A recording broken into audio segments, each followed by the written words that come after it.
श्री कालिका पुराण में गौरी परीक्षा वर्णन। इसके बाद देवऋषि नारद जी, जो अपनी इच्छा से ही परम गमन करने वाले थे, इंद्र के द्वारा नियोजित होते हुए उस अवसर पर हिमवान के मंदिर में समागत हुए। वे वहां पर अचल राज द्वारा पूजित हुए थे। जो हिमवान महान आत्मा वाले थे, उस हिमवान को छोड़ करके वे देवऋषि एकांत में उस काली के समीप के उस मुनिवर ने काली के समीप पहुंच करके उस ज्ञानशालिनी को संबोधित करके समस्त जगतों का हित करने वाला परम तथ्य वचन कहा। देवऋषि ने कहा, हे काली, मेरे इस वचन का श्रवण करो और उसको परम सत्य समझो। तुमने तपश्चर्या के बिना ही उन भगवान शंभु की सेवा की है। वे महादेव उससे अनुराग करने वाले भी हैं, किंतु महादेव ने तुमको त्याग दिया था। तुम्हारे बिना वे शिव दूसरी किसी को भी ग्रहण नहीं करेंगे। इस कारण से आप तपश्चर्या से संयुक्त होकर के चिरकाल पर्यंत महादेव जी की आराधना करो। जब तुम तप से संस्कार वाली हो जाओगी तो वे तुमको अपनी पत्नी के रूप में ग्रहण करेंगे। हे सुभगे, उसका ये मंत्र है, आप श्रवण करिए, जिसके द्वारा शीघ्र ही प्राप्त होंगे। आराधना किए हुए वे महेश्वर आपको प्रत्यक्ष होकर के दर्शन देंगे। ओम नमः शिवाय। ये मंत्र सदा भगवान शंकर का प्रिय है। आप उनके स्वरूप का चिंतन करती हुई नियत में स्थित रह करके 6 अक्षरों वाला इस मंत्र का जप करिए। हे गिरजे, इससे शिव संतुष्ट हो जाएंगे। महात्मा नारद जी द्वारा ये कहने पर काली ने उस समय अपना कर्तव्य जान लिया था, क्योंकि उसका वचन सत्ता, तथ्य और हितकर था। उस समय नारद जी काली को तपश्चर्या हेतु समुद्यत अनुमान कर सरगमन करके और उनकी बुद्धि व्रत करने में निश्चित होगी। इसके अनंतर देवऋषि के गमन करने पर काली मेनका के समीप पहुंची और मेनका से तप करने को बतलाया। काली ने कहा, हे माता, मैं महेश्वर की प्राप्ति के लिए तप करने के लिए गमन करूंगी। आज तप के लिए तपोवन को गमन करने के लिए आप मुझे आज्ञा करिए। मेरे तप करने का निश्चय आप पिताजी से शीघ्र ही निवेदन कर दीजिए। हे जननी, जब तक मैं भूतेश्वर के विरह की अग्नि में दग्ध ना हूं, इससे पूर्व ही मैं तप करना चाहती हूं। काली के इस वचन का श्रवण करके माता शोक से कर्षित हो गई। उसने अपनी पुत्री का आलिंगन करके उससे कहा, हे वल्लभे, तपस्या मत करो। हे बेटी, तुम्हारा शीर बहुत ही कोमल है। तपश्चर्या जैसे कठोर कर्म करने के लिए गमन मत करो। तपस्या के कष्ट को सहन करने के लिए मुनियों का शीर ही समर्थ होता है। तुम्हारा शीर क्लेश को सहन करने की क्षमता नहीं रखता है। हे पुत्री, आपका वन में निवास करना तो शत्रुगणों को कभी अभीष्ट नहीं है। इसी कारण से वन में तप के विचार का परित्याग कर दो। तुम्हारे शीर के जो अनुरूप हो वही तप करो, जो हित के संपादन करने वाला हो। मार्कंडेय महर्षि ने कहा, उस गिरजा ने माता के वचन का श्रवण किया और वह हीन मन वाली हो गई थी और वे तपस्या के यत्न में प्रायण हुई। उस समय उसने माता से यह वचन कहा था, मुझे निषेध मत करो। मैं आज तप के लिए तपोवन गमन करूंगी। यदि आपके द्वारा मुझे आज्ञा नहीं दी गई तो मैं छिप करके चली जाऊंगी। मेनका ने कहा, हे पुत्री, गृहों में ब्रह्मा, विष्णु और शिव आदि देवगण निरंतर ही निवास किया करते हैं। इस कारण से तुम जो भी देव अभीष्ट हो उसका घर में ही अभ्यर्चन करो। अपने स्वामी से रहित होकर के स्त्रियों की तपोवन में गति का होना कभी नहीं सुना गया है। इस कारण से हे पुत्री, वन की ओर गमन करके तपश्चर्या की यात्रा करना उचित नहीं प्रतीत होता है, क्योंकि मेनका के द्वारा तपस्या के लिए वन में जाना निरस्त कर दिया था, अर्थात निषेध कर दिया गया था। उस समय में सती उमा ने सोमा यह नाम प्राप्त कर लिया था। उस अवसर पर हिमाचल की पुत्री ने माता की अवज्ञा करके सखियों के द्वारा तप करने का उद्यम पिता को ज्ञापित किया। उस गिरियों के स्वामी ने तप के लिए सम आचरित उद्यम का ज्ञान प्राप्त करके अत्यंत प्रसन्न मन वाला ना होते हुए ही अपनी पुत्री को अनुमति दे दी। उसी समय सती ने पिता को अनुज्ञापित करके जहाँ पर कामदेव शंभु के द्वारा दग्ध किया गया था उसी गंगा अवतरण की ओर वह चली गई। गंगा अवतरण को काली ने भगवान हर के रहित ही देखा। उस समय में उसकी चिंता से संयुक्त हो गई। पहले जहाँ स्थित होकर के शंभु बहुत ध्यान करने वाले हुए थे, वह काली वहाँ पर स्थित होकर के वीरा से पीड़ित हो रही थी। गिरि की पुत्री वहाँ पर हाहा करती हुई चिंता और शोक से समन्वित तथा अत्यंत दुख से पीड़ित होकर के विलाप करने लगी। क्षण भर तक काली ने विलाप किया, फिर उसी समय में उसकी पूर्व उद्भव का स्मरण हो गया था। कमलों के समान नेत्रों वाली उमा ने हर के हाथ को और मोह को प्राप्त किया। इसके पश्चात चिरकाल उस भामिनी ने धीरता से मोह का स्तंभन किया था और वहीं पर नियम के लिए वह रुक गई और हिमवंत की सुता नियम के लिए दीक्षित हो गई। उसका प्रथम नियम फलों का ही भोजन करके रहना था। पंच अग्नियों की तपस्या ही उसकी चर्या थी। शांभवी अर्थात शंभु से संबंध रखने वाली चिंता थी तथा संबंधित जप था। यज्ञी अर्थात यज्ञ में काम आने वाले सूखे काष्ठों से चारों वहनियों की स्थापना करके जो वैश्य नर की दृष्टि के द्वारा की गई, उसके मध्य में स्थित होती हुई वल्कलों के वस्त्रों वाली सूर्य के बिंब का वीक्षण करती थी। ग्रीष्म ऋतु को अग्नि के मध्य में और शिशिर में वह जल में वास करने वाली हुई थी। प्रथम समय फलों के द्वारा और द्वितीय समय केवल जल से व्यतीत किया था। तीसरा समय हिमवान की पुत्री ने क्रम से पर्णों को भी छोड़ दिया था। बिना आहार के व्रत वाली होकर के वह तपश्चरण से क्षीण हो गई, क्योंकि हिमवान की पुत्री ने आहार में पर्णों का भी त्याग कर दिया था। इसी से देवों ने पृथ्वी तल में उसको अर्पणा कहा था। 5 अग्नियों के ताप व्रत से और जल में प्रवेशों के द्वारा उसने तप किया था। वह हिमाचल की पुत्री वसंत में एक ही पाद से स्थित हुई थी।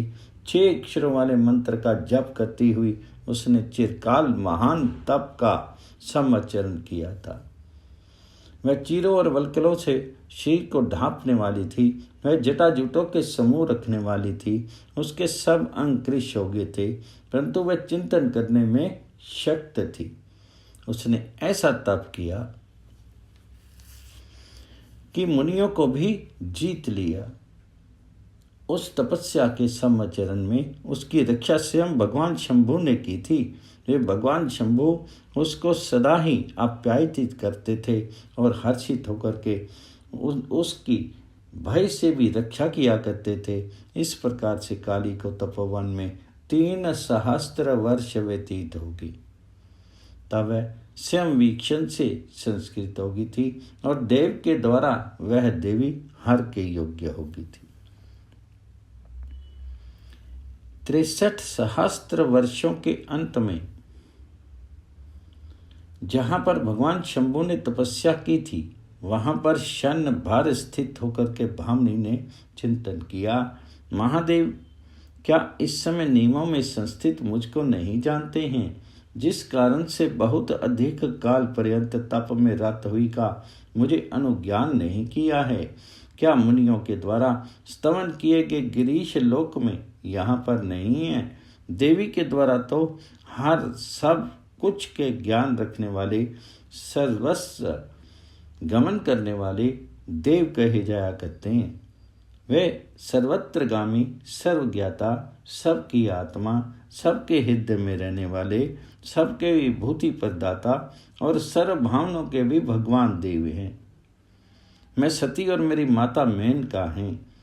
यदि मैं वृषभ ध्वज में अनुराग से युक्त हूँ और अन्य में मेरा अनुराग नहीं है, तो वह शंकर मुझ पर प्रसन्न हो जावें। यदि नारद के मुख से निकला हुआ 6 अक्षरों वाला मंत्र भक्ति भाव से मैंने जप किया है, तो इससे हरि मुझ पर प्रसन्न हो जावें। यदि वास्तव में मैंने सत्य किया है और सत्यतापूर्वक मैंने हरि की आराधना की है, यदि तप सत्य है, तो इससे भगवान हर मुझ पर प्रसन्न हो जावें। मार्कंडेय महर्षि ने कहा, वह काली इस प्रकार से विशेष चिंतन करती हुई जब भगवान के आश्रम में संस्थित हुई थी, जिसका मुख नीचे की ओर था, दीन वेश था और वह जटा तथा वल्कलों से मंडित थी। उस समय में कृष्ण मृग की छाला के उत्तरीय से शोभित कमंडलू और दंड धारण किए हुए ब्रह्मा जी श्री से दैदीप्यमान और परम शोभित ब्रह्मचारी परिवीत जटाओं से उद्रिक्त तनु को धारण करने वाला था। ब्राह्मण के स्वरूप को धारण करने वाले शंभु उसी समय द्विज ने उनसे संभाषण किया। उस समय प्रत्यक्ष रूप से अनुराग का ज्ञान प्राप्त करने के लिए और उनके मुख से वचन का श्रवण करने के लिए इच्छा करते हुए उस वाग्मी ने विचित्र वाक्य के द्वारा गिरजा से पूछा था। ब्राह्मण ने कहा, हे कन्यानी, आप कौन हैं और किसकी पुत्री हैं?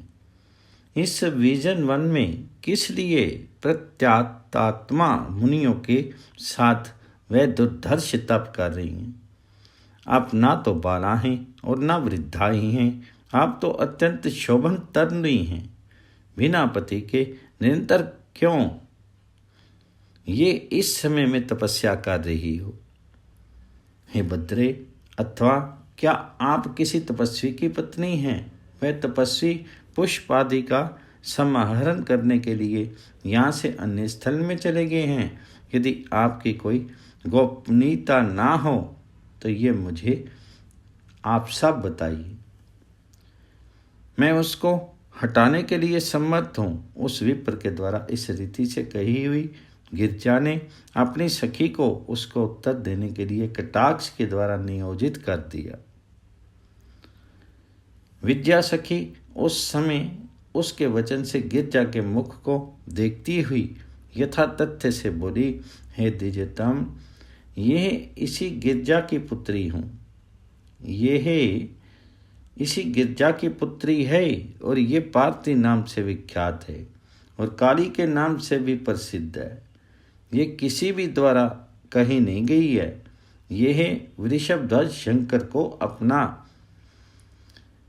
दैत्यपति चाहती हुई तीव्र तप का समाचरण कर रही है। 3 सहस्त्र वर्ष हुए यह भामनी तपस्या कर रही है, किंतु भगवान शंकर इस गिरजा की पुत्री को प्राप्त नहीं हो रहे हैं। भगवान शंकर सर्वत्र गमन करने वाले परमेश्वर देवों, मुनिगणों और तपस्वियों के द्वारा कहे जाया करते हैं। क्या वे इसको नहीं जानते हैं? क्या वे पर्वत के शिखर पर विराजमान नहीं हैं? ये आज इसी चिंता में दुखित है और इसको सुख प्राप्त नहीं हो रहा है। हे सुव्रत, आप भगवान शंकर से इसका संगम कर दीजिए। उस द्विज ब्रह्मचारी ने उस समय उसके इस वचन का श्रवण करके मुस्कुराते हुए उस पार्वती को ये वचन बोला था। ब्राह्मण ने कहा, मैं अमोघ दर्शन वाला हूँ और मैं भगवान हर को लाने के लिए भी समर्थ हूँ, किंतु मैं आज एक बात कहता हूँ, मेरे निश्चित मत का श्रवण करिए।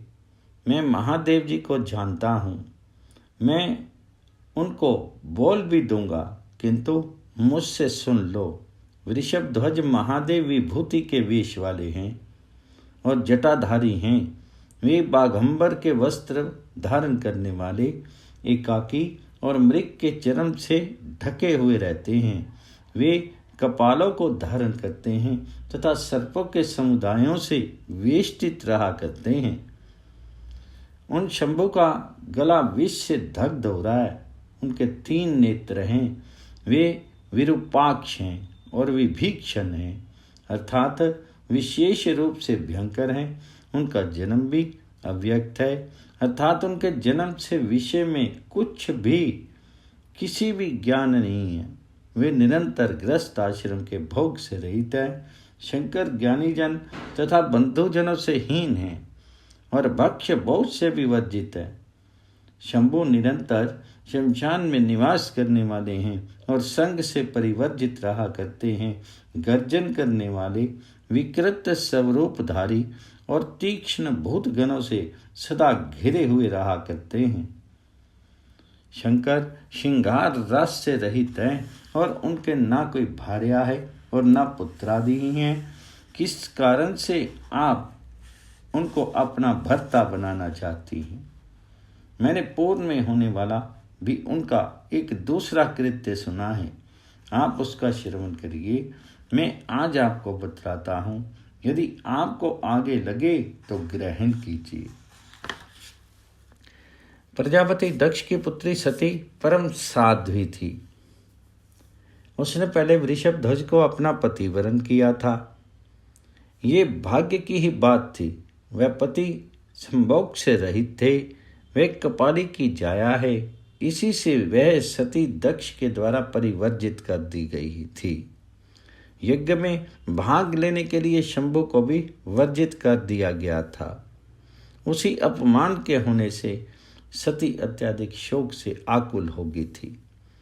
उस सती ने अपने परम प्रिय प्राणों का परित्याग कर दिया था।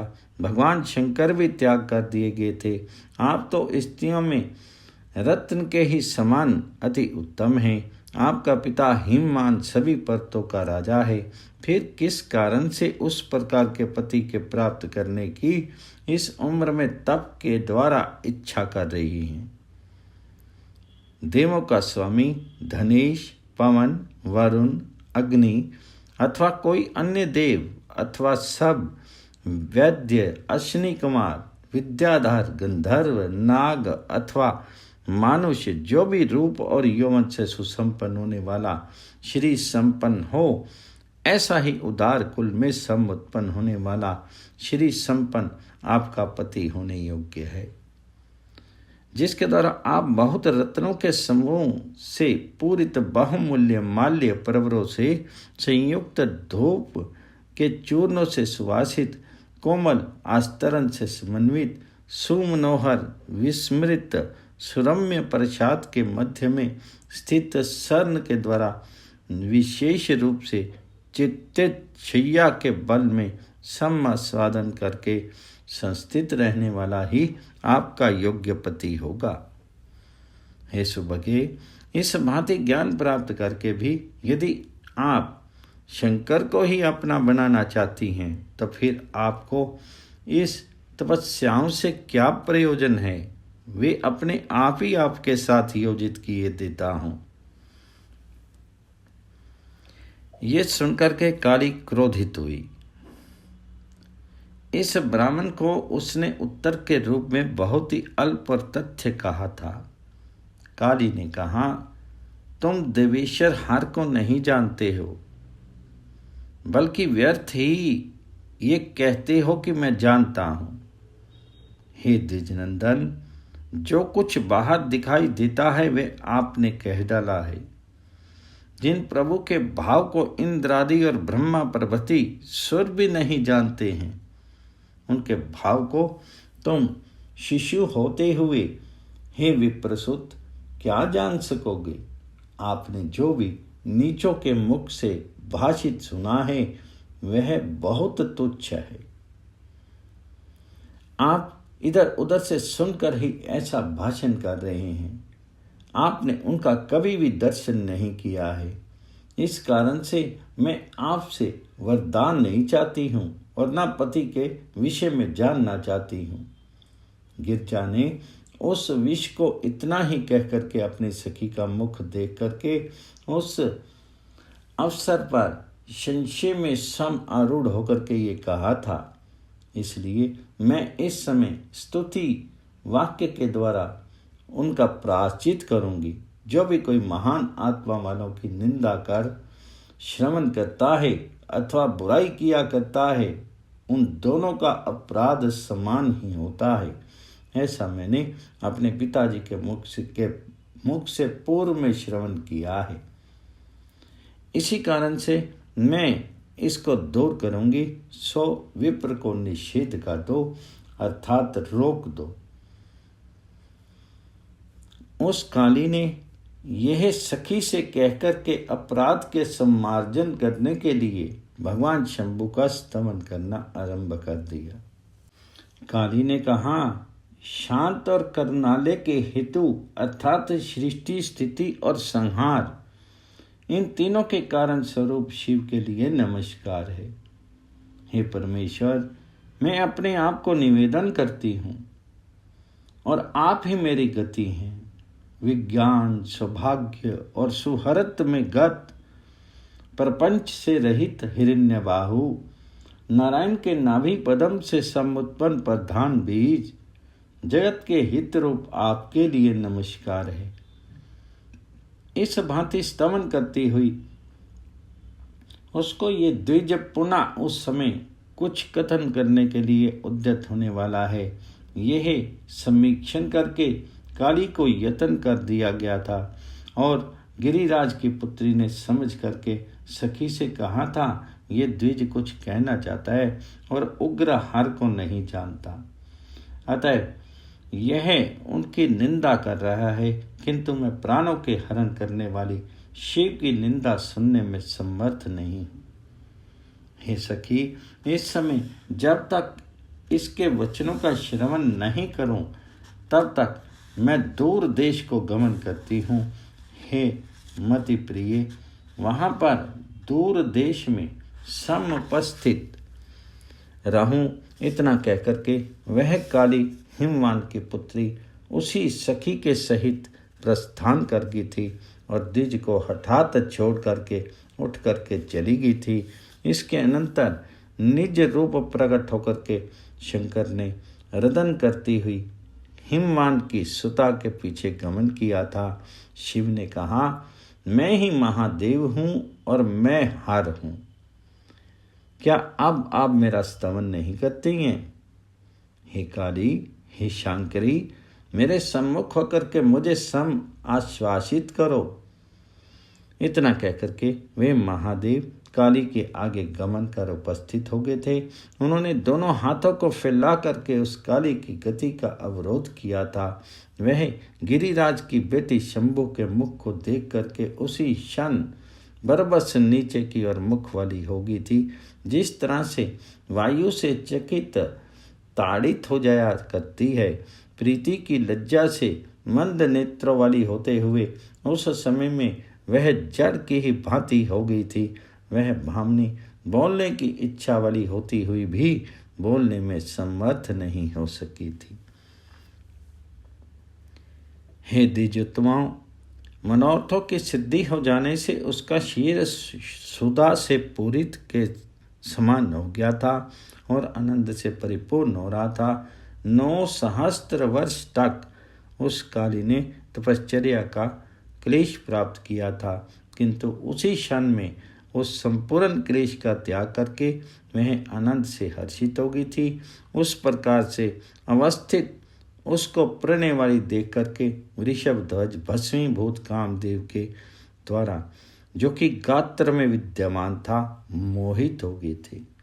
इसके अनंतर विरह से उद्रिक्त होकर के वृषभ ध्वज साथ में आकर के संबोधन करते हुए आनंद से ये चाटु वचन कहने लगे थे। हे सुंदरी, क्या मुझसे कुछ भी कहना नहीं चाहती हैं? तप के क्लेश का स्मरण करती हुई क्या इस समय में मुझ पर कुपित हो रही हैं? हे सुभगे, तुम्हारे बिना मैं परितप्त हो रहा हूँ। मेरे समय से जो आपने तपश्चर्या करने का समारंभ किया था, हे प्रिय, मैं अनुराग से युक्त हूँ। मैं संस्कार करके तुम्हारे साथ आऊँगा। मैंने जो प्रण किया था वह तीत हो गया। आप भी तप के लिए समुद्यत हुई थी और उस तप से ही आप भली भांति संस्कृत हो गई हैं। आपने बड़ी भांति चिंतन किया, तीव्र तप किया और सदा तप किया था। आपने ये सब करके बड़ी भारी कीमत के द्वारा मुझे खरीद लिया है। अब मैं आपका दास क्या हूँ, मुझे नियोजित कीजिए। आप अपने अंग संस्कार करके जटाओं के प्रसादन में मेरा नियोजन करें। शरीर से वल्कल को हटा करके सुंदर वस्त्रों का निवेशन करने में, हार निपोर और कांची आदि के परिधान करने में हे शुभे शीघ्र ही नियोजित करिए। मैंने जो कामदेव को दग्ध कर दिया था वह भस्म रूप से मेरे शीर में स्थित है। मेरा प्रतिकार करके ही मुझे तुम्हारे ही सामने दग्ध कर देना चाहता है। हे मनोवर, अपने अंग के अमृत के दान के द्वारा उस कामाग्नि से मेरा उद्धार करिए। हे दैत्य, मेरे ऊपर प्रसन्न होइए। ओम कालिकाय नमः।